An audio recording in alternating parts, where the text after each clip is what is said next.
We're careful with everyone, especially when it comes to muscle injuries. But he's back in training with the goalkeeper coach.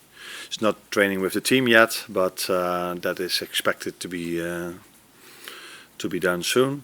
And then let's wait and see where he is in terms of match fitness. But he's getting better and better, but not ready to play Sunday. Trent, Virgil, Jota, Harvey Elliott and Chiesa. How about that as well? When you started with Trent and Virgil, I was expecting a different question. But, so do it one more. Do it one more time. Trent first. Trent first of all. Then there's Virgil. Obviously, he was sent back on medical grounds. Jota, we knew was due back round about this time-ish. Harvey Elliott as well, and Chiesa. Yeah, Virgil is all good. He's training with us today. Trent isn't training with us yet, but he's getting there, so we expect him to be back with us soon. Then we've got, there were so many names. So Harvey is training with us again, so that's the positive thing. He's been out for many weeks, but he's on a training round again with the team, so that's a positive thing for him. Jota is still apart from the group, same as Federico, who's coming back into the session maybe in one exercise today. So they are all expected to be back within now and a few weeks. But yeah, the last part of recovery is always the most difficult one. So let's wait and see. But Virgil is completely okay. Did I forget anyone? No. Okay. Thank you. Obviously 5 points clear at the top of the table at the moment. That can swing very quickly, in theory at least anyway, particularly when you've got Manchester City to come in the next 2 league games as well. So how much do you enjoy the position that you're in, leading from the front now? Yeah, it would be a bit strange if I would tell you that I'm not enjoying being in the position we are in now. But we also understand that it's only 11 games now. Yeah. So that's a lot of games have to be played, and we all know that the teams we face in this league, they are able to have the same run of games as we have. So if we want to stay where we are, we have to keep bringing the results in, which is not going to be easy starting on Sunday. Although everybody maybe feels like, okay, they are bottom of the league at the moment, but they don't play at all like this. They made it very difficult for the teams that are top 3, top 4, top 5. Their playing style is very interesting. It was a joy to watch their games because they have a very interesting and nice way of playing. So it's going to be a difficult one, especially after the international break, which is always a difficult one for everyone. And the first 2 times we played at home, now we play away. So another challenge. Yeah,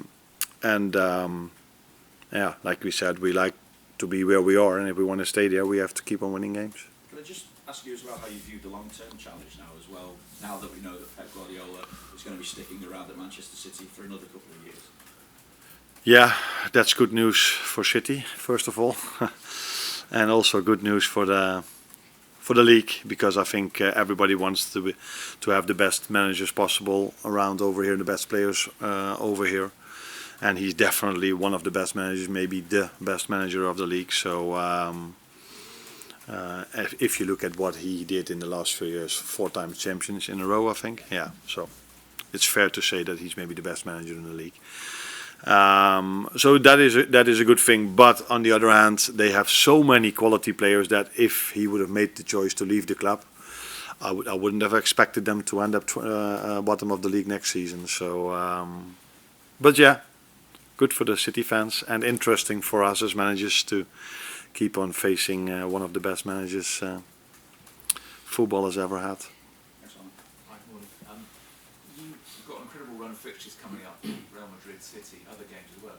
Will that have any impact on your team selection at Southampton this weekend? We indeed have an incredible fixture list coming up, starting with Southampton. And that is always by far the most important game. And if you want to enjoy or you want to go into the games, the other 2 you just mentioned, it's the best thing you can do is always with a win. So it has no effect at all to my team selections, the other 2 games. But what does have an effect is the playing style of Southampton, the players coming back from South America, how fit are they, the injuries that we have, the players are coming back. So that is the only thing that has something to do with the team selection. Not at all the games that come afterwards. You mentioned before it's top against bottom in the Premier League, but does the strength of the Premier League show that Southampton could still be a capable team? I would say much more than a capable team. I think I've seen them already playing against City, against Arsenal, and against Wolves. Those are 3 games I've seen already, and with 2 more days coming up, I probably see 1 or 2 more. And they've shown that they are very, very capable of playing teams like us. I think it was against United where they had a penalty first. So they've been, in my opinion, a bit unlucky, but their playing style has been excellent, and they've been into almost every game. They could have got a result in almost every game they've played. So I know everybody is looking at that Madrid and City is difficult, but in my opinion, Southampton is going to be a difficult one as well. Arne, we've had the last international break of the calendar year. When the players come back, what are the sort of different factors that govern your selection process in terms of, obviously if players pick up knocks they can't play, but do you speak to the players? Is it down to the medical staff? Do you make your own assessment? Well, how does it all work out to sort of facilitate what would be your starting 11? It's a bit of everything you just said. So you talk to the players, you want to hear from the medical and the performance staff what they feel about it, then you listen to your own technical staff, and then you look at the opponent you play and see what is the best team to select. So it's a bit of everything, but that's not different to any other game. The only difference there is now is that you always wonder how the players that have played in South America, how they come back with normally a jet lag as well. That's the only difference maybe between team selection. What is the only different argument in the team selection now than for all the other games, because in all the other games you also look at the players, get the information from your staff members and look at the opponent. Ibrahima Konate is probably enjoying the best spell of his Liverpool career, not just in terms of his form in matches, but injury-wise. Because in the past he's had problems with injuries. He didn't make your first starting lineup, but he's been in pole position pretty much since then. How have you enabled him to become more consistent and to be, the player that he's been one of your star performers this season? Yeah. First of all, it's always about the player. How much effort does he put in to stay fit? And then second of all, you've got a performance staff and a technical staff to do the best possible thing for him to keep him fit. But if the player doesn't buy in himself, it's almost impossible for us to keep him fit. But we have our ideas about how to keep a player fit, and he bought into that. So till now, that has gone really well for him, but for a lot of players till now. Yeah, the first game he didn't play, and there was a reason for that, because if you look back at our pre-season games, that weren't his best games at the moment. But to be fair to him, he came back like so many others quite late because of the tournament. We were already training for a few weeks. Jarell did really well in pre-season, so I thought it was, in my opinion, logical decision to play Jarell. But at halftime, I think I made the decision that we needed Ibu, and the reason why he went from the United game, which was his first one after him not playing for a long time, because he didn't play at the Euros, and in the end phase of the season he didn't play for Liverpool as well. So, but he not only bought into getting fit and do everything for this, but every time we had a meeting with him, it was. Yeah, I wouldn't maybe not do justice to all of the players, but he was the one that I could just see that he wanted to learn, wanted to listen, and wanted to improve. And that's what he did, in my opinion. And that's why his improvement compared to the first game he played in pre-season till the first game he played at Ipswich was already a massive difference. Arne, just picking up on Southampton's style there, Russell Martin doing it at the bottom of the table. Just wondering, have you ever had to implement your style differently depending on different levels you've worked at, different types of players, groups of players that you've worked with? Yeah, in general, I think I was very fortunate that I mostly worked at teams that were expected to be top of the table. So I've worked at different levels, but at those levels, these teams were expected to play in the top of the table. But yeah, I started off with the under 14, where we lost in the first half of the season almost every game, and we just trying to play the same style as we try to do now at Liverpool, and that we worked our way up during that season. So yeah, I think I've worked at different levels, but mostly top of the league. And what have you learned off the back of the two matches after international breaks, Forest and Chelsea, that you'll take into Southampton, as you've already mentioned, a unique, different challenge of being away from home for starters? Yeah, but last time I said before the Chelsea game that I'm not so worried or think that much about the first game after the international break. My main worry is always the game plan of our opponent and the style they play. That makes a game difficult.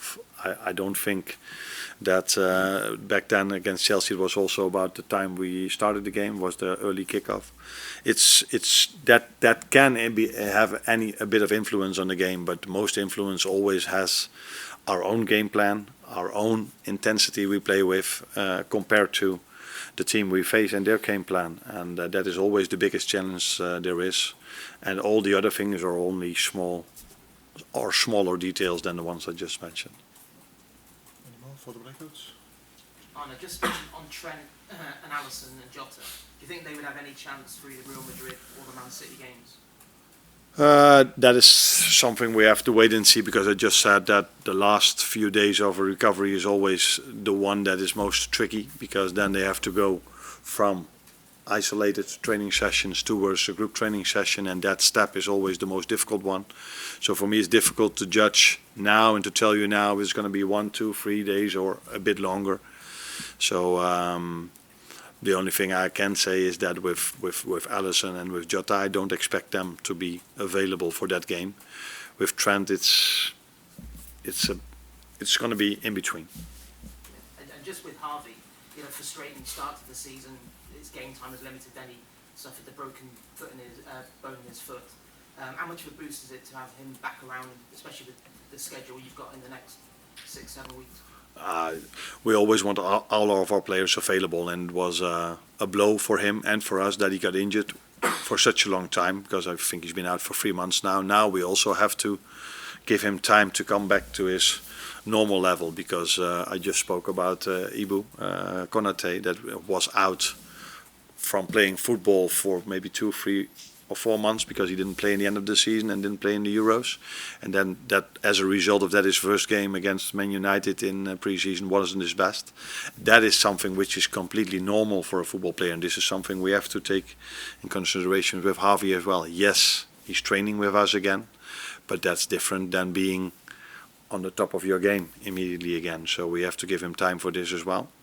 But I'm very fortunate that he's back, especially with the amount of games that are coming up in the upcoming 2 or 3 or 4 months. Hi, I wanted to ask you a little bit about set pieces. You've actually scored as many goals from opponents' set pieces as from your own in the league this season. And you're coming up against a Southampton side who conceded a third of their goals from set pieces. So considering the great delivery you can call on the team like Simicast and Robertson, 2 aerial dominant centre-backs in Konate and Van Vijk, and a pair of 6-foot forwards in Gakpo and Nunes, do you think this is an area you're looking to improve on? You like data, don't you? I do. Last time you were the one that was telling me that we had 15 players for the national team. How was it this time? A few less. A few less, yeah. But again, by I would far say the on most. par with everybody else. Okay. Okay.